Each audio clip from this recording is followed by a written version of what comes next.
उत्तिष्ठित जाग्रत प्राप्य वरान निबोधत। उत्तिष्ठित जाग्रत प्राप्य वरान निबोधत।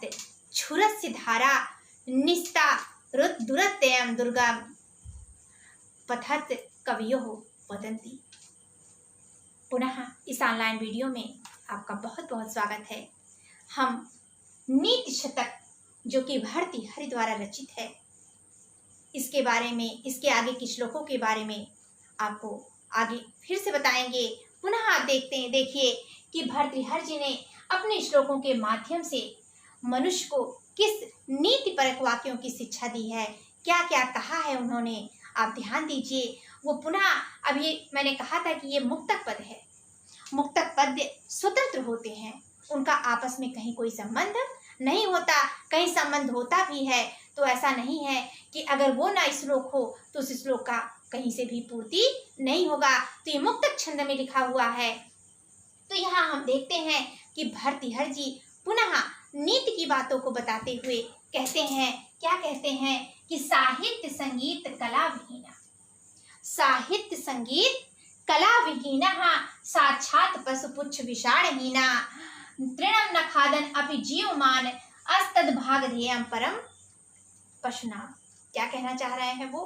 कह रहे हैं कि साहित्य संगीत कला विहीना, विहीन का अर्थ होता है जो हीन हो उससे, अर्थात उसके अंदर ये सारी कलाएं, साहित्य संगीत कला, ये सारी उसके अंदर कोई भी कलाएं ना हो, कोई ज्ञान ना हो, वह साक्षात पशु अर्थात साक्षात पशु के समान है। पुच्छ विषाणहीना अर्थात न उसके पूछ है न विषाण, विषाण का अर्थ होता है सींग। क्या अर्थ होता है? विषाणहीना अर्थात न तो उसके पूछ है न सींग है, इन सभी से हीन वह साक्षात पशु, साक्षात पशु के समान ही है। और उसकी विशेषता क्या है कि तृणं न खादतपि, तिनके को ना खाता हुआ भी वह मनुष्य क्या है? तृणं न खादतपि, तिनके को ना खाता हुआ भी जीवमान जीवित रहता है, क्योंकि वो भोजन अन्न आदि का ग्रहण करता है। और तद भागधेयम इयम इयम यह तद उनका पशुनाम, किसका? पशुओं का परम भावम, परम सौभाग्य है, परम उनके ऊपर ईश्वरीय कृपा है कि वो तिनके को नहीं खाता। क्या कहना चाह रहे हैं? यहाँ पर भर्तृहरि ने नीतिपरक वाक्य के द्वारा एक बहुत ही महत्वपूर्ण ज्ञान मनुष्यों को प्रदान किया है। उन्होंने कहा कि साहित्य संगीत कला से जो व्यक्तिहीन होता है, देखिए मनुष्य और पशु में क्या अंतर होता है? सिर्फ बुद्धि और वैभव का ही अंतर होता है। कहने का तात्पर्य है कि उनके अंदर बुद्धि और वैभव ही ऐसा है जो पशुओं से अलग करता है। अगर हम इस चीज को देखते हैं तो हम यहाँ भी कहीं कहीं मिथ्या साबित होते हैं, क्योंकि पशुओं के अंदर भी बुद्धि होती। अगर बुद्धि ना होती तो वो हमारे प्रेम की भाषा को, हमारे सम्मान को, हमारे आदर और सत्कार को ना समझते, लेकिन ऐसा नहीं है। उनके कहने का तात्पर्य क्या है भर्तृहरि का कि मनुष्य की विशेषता, क्योंकि पशु बोल नहीं पाते, मनुष्य बोलता है। पशु अगर बोलते तो उनकी भाषा सभी नहीं समझ पाते। मनुष्य जो बोल रहा है उसको समझ रहा है, तो उसकी विशेषता क्या है? उसकी बुद्धि और वैभव का ही अंतर जो पशुओं में है। तो वो साहित्य यानी कि ज्ञान, संगीत और कला, 64 कलाएं मानी जाती हैं, सारी कलाओं में निपुण होता है। अगर मनुष्य के पास ये सारी चीजें नहीं हैं, ये सारी वस्तुएं विद्यमान नहीं है, तो उस मनुष्य का मनुष्य होना बेकार है। अर्थात वो मात्र मनुष्य रूप में रहता है, लेकिन वो है क्या? पशु। यहाँ रूपक अलंकार है। रूपक अलंकार अर्थात आरोपित विषय निरपहवे इति रूप का, अर्थात जहाँ आरोपित विषय हो, किसी विषय पर किसी वस्तु का आरोपण कर दिया जाए, वो रूपक अलंकार के अंतर्गत आता है। तो कह रहे हैं यहाँ पर पशुओं पर किसका आरोप कर दिया गया है? मनुष्यों का, कि मनुष्यों पर पशुओं का आरोप किया गया है। ध्यान दीजिए, पुनः श्लोक देखिए, फिर आगे इसकी विवेचना करते हैं। कह रहे हैं कि साहित्य संगीत कला विहीना, जो मनुष्य क्या है? साहित्य संगीत कला। कहने का तात्पर्य है कि सिर्फ तीन चीजें ही नहीं है, इसमें सारे ब्रह्मांड का ज्ञान छुपा हुआ है। अर्थात जो मनुष्य विद्या दान, आगे भी श्लोक में और बताएंगे, अर्थात मनुष्य के जो सभी गुण हैं, चाहे वो ज्ञान से अर्जित हो, चाहे उसके अंदर कलाएं हो, चाहे उसके अंदर कोई गुण विद्यमान हो, अगर ये सारे साधन उसके अंदर नहीं है, कोई भी वस्तु उसके अंदर विद्यमान नहीं है, तो वो मनुष्य पुच्छ विशाल हीना, पूछ और सींग से रहित साक्षात पशु। अर्थात क्या है, सिर्फ पशु ही है, वो मनुष्य रूप में रहता हुआ ही मात्र पशु रूप में ही विचरित करता है, क्योंकि मनुष्य रूपी कोई गुण उसके अंदर विद्यमान ही नहीं है। फिर कहते हैं कि तृणम ना खादति, और जीवमान वो जीवित रहता है, लेकिन उसकी विशेषता क्या है कि तृणम ना खादति, वो तिनकों को नहीं खाता, वो घास और भूसे का सेवन नहीं करता, और ये भी पशुनाम, पशुओं का तद उनके सौभाग्य परम, भागधेयम परम, अर्थात भाग का परम सौभाग्य है, परम सौभाग्य है कि वो घास नहीं खाता। अर्थात अगर वो अन्न छोड़कर घास भी खाना शुरू कर देता तो पशु बेचारे भूखे ही मर जाते और वो इस संसार में जीवित ही नहीं रह पाते। तो यहाँ पर क्या कह रहे हैं, मनुष्यों पर उन्होंने पशुओं का आरोपण कर दिया है, रूपक अलंकार ला दिया है, पशुओं पर नहीं मनुष्यों पर किसका आरोपण कर दिया है, पशुओं का। और क्यों आरोपित कर दिया, क्योंकि कह रहे हैं मनुष्य के पास यदि बुद्धि वैभव ये सारी वस्तुएं विद्यमान नहीं है तो वो साक्षात निरा पशु के समान ही है, जो तिनके को ना खाता हुआ भी जीवित रहता है, और तिनका ना खाना भी उसकी विशेषता है।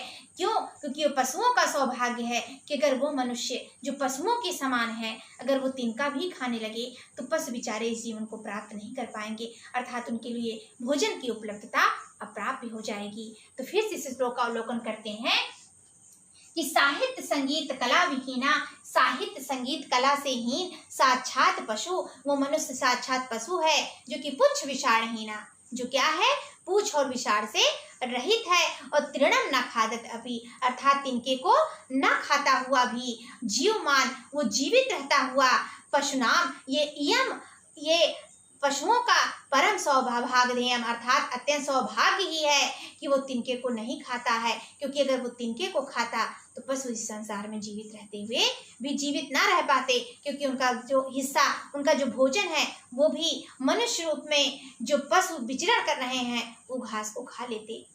तो इस प्रकार इस श्लोक में भर्तृहरि जी कहते हैं कि मनुष्य अगर मनुष्य रूप में है तो उसे अपने जीवन की सार्थकता पर बल देना चाहिए, मनुष्य के जितने भी गुण हैं उसको ग्रहण करना चाहिए। पुनः हम देखेंगे, बात बहुत ही सुंदर मनोहारी श्लोक है।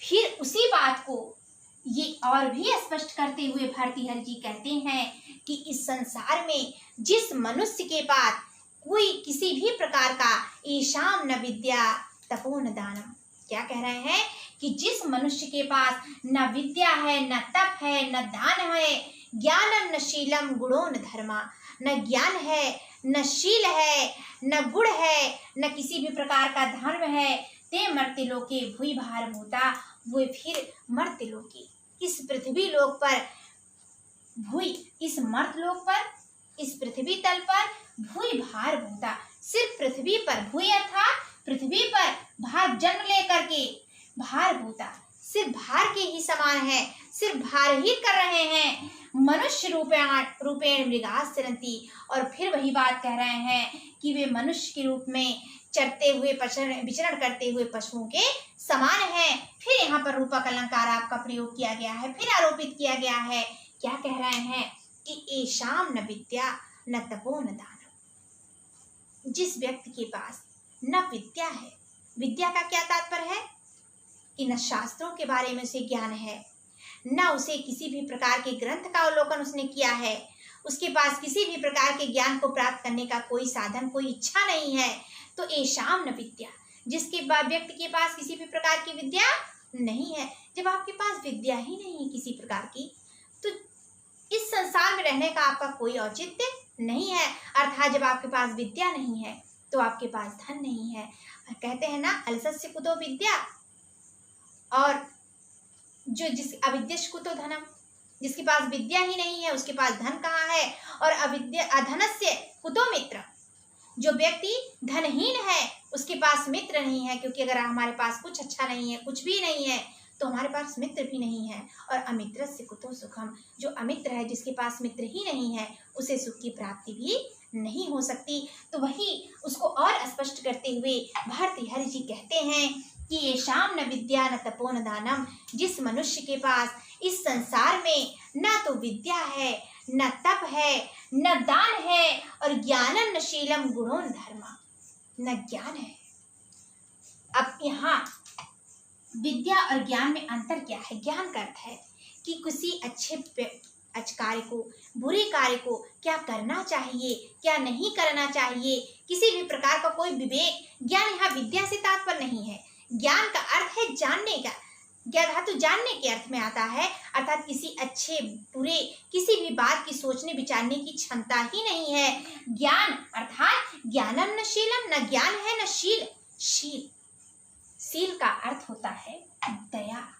ध्यान दीजिए, मनुष्य की सबसे बड़ी विशेषता सभी चीजों में अगर मुख्य है तो वो दया है, करुणा है। अगर मनुष्य के अंदर करुणा का भाव है तभी वो मनुष्य है, अथवा वो मनुष्य नहीं है। हर परिस्थिति में मनुष्य क्या करता है? हम आज के परिवेश में ले रहे हैं, हम क्या कर रहे हैं? ऐसी बहुत सी विसंगतियां हमारे इस सामाजिक परिवेश में उत्पन्न हो रही हैं, जिसकी हमने कभी कल्पना भी नहीं की थी। और ऐसे कई लोग हैं जिनकी जीविका का साधन भी छूट गया है। ऐसे कई लोग हैं जो अनेक व्याधियों से ग्रस्त हैं। अगर उन्हें देख करके हमारे अंदर दया की भावना आती है, करुणा की भावना आती है, तो आप समझ लीजिए कि आप मनुष्य हैं। अगर आपके अंदर करुणा नहीं है तो आप इसको मान कर चलिए कि आप साक्षात पशु हैं। आपके अंदर सिर्फ पशु रूप का ही आचरण है। आप मनुष्य के रूप में इस संसार में भूय भार भूता मात्र क्या है? भार के स्वरूप है। अर्थात पृथ्वी सिर्फ आपको ढो रही है, पृथ्वी पर रहना आपका व्यर्थ है। तो क्या कह रहे हैं? ज्ञानम न शीलम गुणो न धर्मा, न ज्ञान है न शील है, और गुण, किसी भी प्रकार का कोई गुण नहीं है। और जब आपके पास गुण ही नहीं है तो संसार में हो सकता है आपको जीविका चलाने का भी, कहते हैं ना कि कोई भी गुण मनुष्य का व्यर्थ नहीं होता। अगर आपके पास एक छोटे से भी कार्य को करने की क्षमता है तो वो कहीं ना कहीं आपको आगे ही ले जाएगा, आपको सहायक ही बनेगा, आपसे सहायक ही आपका सिद्ध होगा। तो आपके अंदर गुण भी रहना आवश्यक है। तो गुणों न धर्म, क्या कह रहे हैं? ज्ञानम न शीलम न गुणों न धर्मा, न गुण है और न धर्म है। धर्म भी जरूरी है। धर्म और अधर्म एक सिक्के के दो पहलू होते हैं। तो मनुष्य के अंदर अगर वो अधर्म की तरफ बढ़ गया तब भी वो मनुष्य नहीं बन के क्या बन जाता है? राक्षस बन जाता है, असुर बन जाता है। तो उसके पास धर्म को विचारने की शक्ति भी होनी चाहिए। तो अगर ऐसा मनुष्य जिसके पास न ज्ञान है, न तप है, न शील है, न गुण है, न धर्म है, ते मृत्यु लोके भूय भार भूता, वे पृथ्वी लोक पर भूय भार भूता अर्थात विचरण मात्र भार स्वरूप होते हुए, भूय वो उत्पन्न तो होते हैं लेकिन भार भूता किसके अर्थ में होते हैं? भार के अर्थ में होते हैं। सिर्फ पृथ्वी पर एक ऐसे मनुष्य के रूप में होते हैं जिसे पृथ्वी सिर्फ ग्रहण करती है। न वो पृथ्वी के किसी काम में आते हैं, न किसी मनुष्य के किसी कार्य में आते हैं, न सहयोग प्रदान करते हैं। और मनुष्य रूप में वो मात्र मनुष्य के रूप में मृगाश्चरन्ति, मृग के रूप में विचरण करते रहते हैं। क्या कह रहे हैं? ईशाम न विद्या न तपो न दानम, जिस व्यक्ति के पास न विद्या है, न तप है, न दान है, ज्ञानम न शीलम न गुणो न धर्मा, न ज्ञान है, न शील है, न गुण है, न धर्म है, और ते मृत्यु लोके, वो मनुष्य मात्र क्या है? इस पृथ्वी तल पर भूय भार भूता, उत्पन्न होकर के भी भार स्वरूप होता ही है। और मनुष्य रूपेण, मनुष्य के रूप में मात्र मृगाश्चरन्ति अर्थात मृग के रूप में विचरण करता है, मृग के रूप में टहलता रहता है। अर्थात उस मनुष्य का, पहले कहा गया था कि मौनम विभूषणम मूर्खानाम, जो मौन ही वही आभूषण है किसका?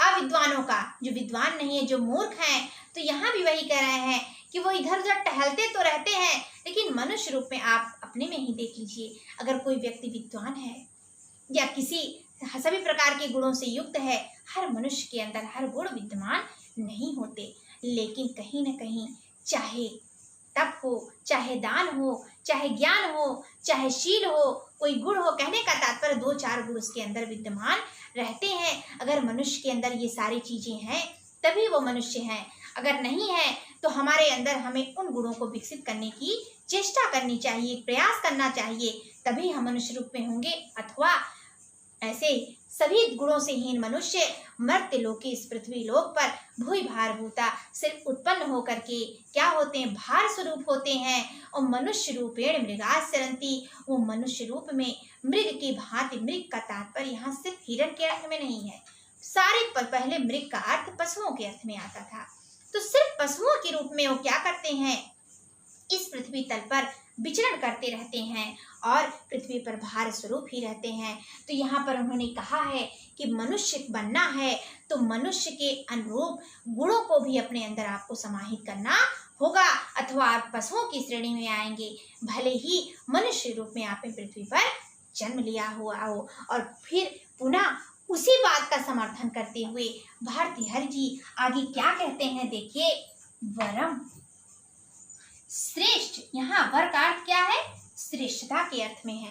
क्या कह रहे हैं कि श्रेष्ठ है पर्वत दुर्गेशु, पर्वतों पर, दुर्गों में अर्थात गुफाओं में, भ्रांतम, भ्रण, टहलते हुए, वन चरहसा। अब आप कहेंगे यहाँ बहुवचन होना चाहिए, लेकिन नहीं हुआ, यहाँ सभी वनचरों की बात की जा रही है। लेकिन सह साकम सार्धम समम योगेन तृतीया, अर्थात सह साकम सार्धम समम, इन सभी के साथ में हम किस विभक्ति का प्रयोग करते हैं? तृतीया विभक्ति का प्रयोग करते हैं। तो सह के योग में वंचरय में क्या हो गया आपका? तृतीया विभक्ति का प्रयोग हो गया। तो क्या कहते हैं भर्तृहरि जी कि पर्वत दुर्गेशु, पर्वत दुर्गों में, पर्वत और गुफाओं में, भ्रांतम, टहलना, वो भी किसके साथ? वनचरैसा, अर्थात वनेचरों के साथ, जिनको किसी भी प्रकार का कोई ज्ञान नहीं होता। आदिवासी आपने सुना होगा, तो वंचन से तात्पर्य यहाँ आदिवासी ही है जो सांसारिक बातों को बहुत अच्छी तरह से नहीं जानते हैं। तो ऐसे वंचरों के साथ वरम श्रेष्ठ है भ्रांतम, टहलना, लेकिन मूर्ख जन, किसी मूर्ख व्यक्ति के साथ संपर्क में होकर के सुरेंद्र भुवनेश्व अपि ही न, अर्थात सुरधन इंद्र, सुरों के इंद्र, इंद्र का अर्थ राजा भी होता है। सुरेंद्र, सुरेंद्र किसको कहा जाता है? सुरों के राजा कौन है? देवताओं के राजा कौन है? भगवान इंद्र है। कह रहा है कि सुरेंद्र भुवनेश्व अपि, अर्थात इंद्र के भवन में भी निवास करना मूर्ख जन, मूर्ख के साथ न, श्रेष्ठ नहीं है। अर्थात आपको सारे प्रकार के, यहाँ देखिए अनुष्टुप छंद का प्रयोग किया गया है, ये अनुष्टुप छंद में है आपका। कौन सा छंद है यहाँ पर? अनुष्टुप छंद है। क्या कह रहे हैं? षष्ठम गुरु गेयम लघु सर्वत्र पंचमम, ये अनुष्टुप वृत्त की विशेषता होती है। क्या कह रहे हैं यहाँ पर कि हे मनुष्य, हे मानव, वनचरय सह, वनचरों के साथ, पर्वत दुर्गेशु, पर्वत और कंदराओं पर, पहाड़ों और कंदराओं में, भ्रांतम, भ्रमण करना, वरम क्या है? श्रेष्ठ है, ना, नहीं है क्या? मूर्ख जन, संपर्क कहा, मूर्ख लोगों के साथ संपर्क, और वो भी कहाँ? सुरेंद्र भुवनेश्वरी, अर्थात सुरेंद्र, देवताओं के राज्य में नहीं, किसी देवता के घर में नहीं, आप सीधे देवराज इंद्र के भवन में भी चले जाइए, लेकिन अगर कोई मूर्ख व्यक्ति आपके साथ है तो वहां रहना आपके लिए श्रेष्ठ नहीं है। बल्कि श्रेष्ठ क्या है कि आप किसी पर्वत कंदरा में पहुंच जाइए और वनेचरों के साथ निवास करिए, वो ज्यादा अच्छा है। क्योंकि आप किसी मूर्ख के संपर्क बढ़ गए तो आपके अंदर जो गुण है वो भी नष्ट हो जाएगा। वंचरों के साथ हो सकता है कि आपके गुणों में और विकास ही कोई अन्य गुण आ जाए, लेकिन अगर मूर्ख के साथ आप रहने लगे तो आपके जो गुण हैं वो सारे नष्ट हो जाएंगे, सारे अवगुण में प्रतीत हो जाएंगे, क्योंकि वो आपका न तो वृद्धि कर सकता है, न आपको किसी कार्य में सहायता प्रदान कर सकता है। इसीलिए आप ध्यान देंगे कि भर्तृहरि जी ने बहुत ही सुंदर श्लोक के साथ इस नीतिपरक बात को बताया है कि मनुष्य को हर तरह से किसी अच्छे व्यक्ति का ही संपर्क करना चाहिए, किसी मूर्ख व्यक्ति का साथ कभी भी उसको नहीं करना चाहिए। क्या कहते हैं कि वन चरहि सहा, वनचरों के साथ हे मनुष्य तुम्हारा वनीचरों के साथ क्या है, भ्रांतम टहलना श्रेष्ठवरम अर्थात श्रेष्ठ है पर्वत दुर्गेश, कहाँ पर, पर्वत और कंदराओं में, लेकिन सुरेंद्र भवनस्वपि देवराज इंद्र के भवन में भी रह करके मूर्ख जन संपर्काना, किसी मूर्ख के संपर्क में रहना आपके लिए श्रेष्ठ नहीं है, अर्थात आपको कभी भी किसी मूर्ख व्यक्ति का संपर्क करना नहीं चाहिए। तो हम देखते हैं कि सभी श्लोकों में भर्तृहरि जी ने मनुष्य को अनेक प्रकार से न्याय के बातों को बताया है और ये भी बताया है कि मनुष्य को यथोचित मनुष्य का ही गुण को अपनाना चाहिए, और अगर वो ऐसा नहीं करता है तो वो भले ही मनुष्य के रूप में रहे लेकिन वो पशु के समान है। इसके आगे के अन्य श्लोकों को लेकर के हम पुनः आपके सामने उपस्थित होते हैं। नमस्कार।